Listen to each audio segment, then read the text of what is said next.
Politika ng pera-pera na ang nangyayari sa atin. Maawa kayo sa ating bansa. Maawa po kayo sa ating bansa. Iguhit natin ang isang kasaysayan sa gabi nito. Unang-una, naging kasaysayan na sapagkat ito lamang ang pagtitipon na nakalikom ng ganito karaming mga mamamayan. Wala pong nagbayad sa inyo, may nagsakripisyo pa kayo, ang iba po'y namasahe pa, ang iba'y galing pa sa Visayas, ang galing pa sa Mindanao. Wala po kaming maibibigay na pera sa inyo. Ngunit ipinakita ninyo ang kahalagahan ng pagtitipon na ito. Salamat po sa suportang iyan at gusto kong samantalahin, gusto kong ipaintindi at gusto kong bigyan ng empathy. Magsimula tayo sa araw na ito. Makikita nila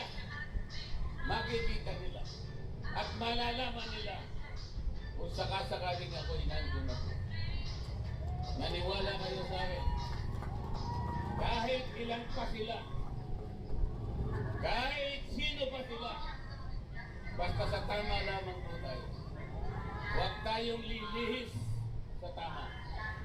Kahit mahirap, kahit marami sila, ilalaban natin at ilalaban ang katwiran sapagkat yun lamang po ang tanging paraang nalalaman ko kung paano ko magsisilbi sa ating bansa.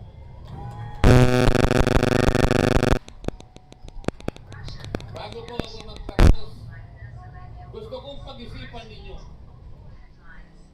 Kilala ninyo ngayon kung sino yung nasa Senado. Kilala nyo rin kung sino-sino ang lalapit sa inyo. Mga ilang araw pa ang darating. Huwag kayong mainip pag darating sila sa inyo, maniniklod sila sa inyo. Hihingi ng tulong sa inyo. Gusto kong sabihin ay humanda kayo.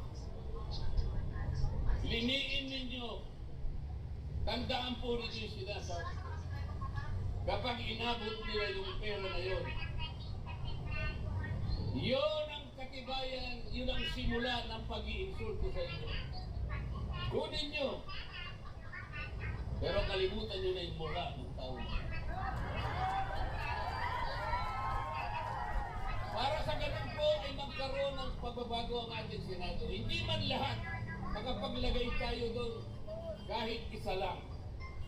Kahit isa lang.